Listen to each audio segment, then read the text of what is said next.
Developed by Carl Rogers in 1940, Rogers developed person-centered therapy due to his belief in an individual's potential and their desire to change.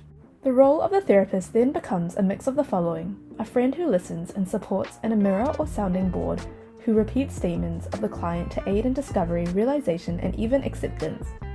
One important thing to note and remember in this approach is that a therapist must call and consider the person who set an appointment with them a client rather than a patient.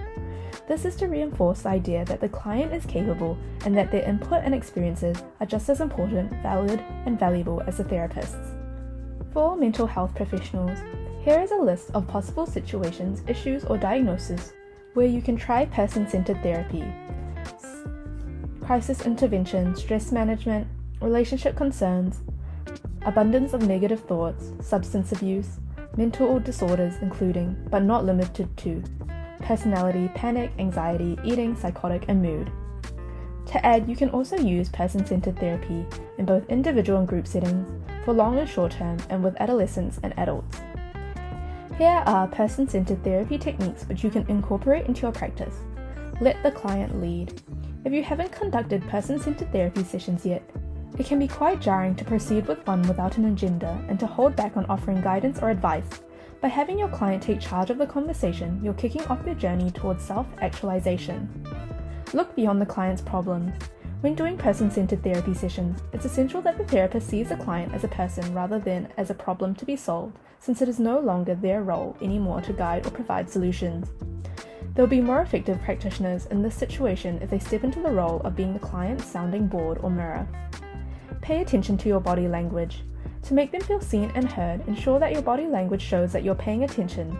Some tips to show that you're actively listening through body language are: facing your clients while they're talking, leaning towards them to hear better, and making eye contact. Listen to understand, not to reply. Though you are asked to speak up every so often to nudge your client in the direction they may want to go, it's recommended that you listen primarily to understand and not to reply. Respond appropriately. Even if the clients may be the ones talking most of the time, you as a therapist must also be ready to speak up when needed. When it comes to that point, you must respond in a manner that'll help the client.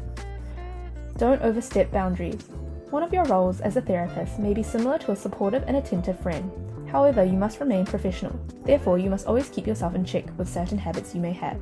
Lastly, acknowledge that you're human too. Much like your client, you too make mistakes and have your own shortcomings.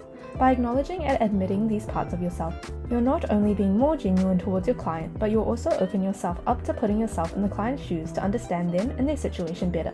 To learn more about person-centered therapy, check out our guide on our Carepatron platform in the link in our description, or check out our guides playlist for more information like this.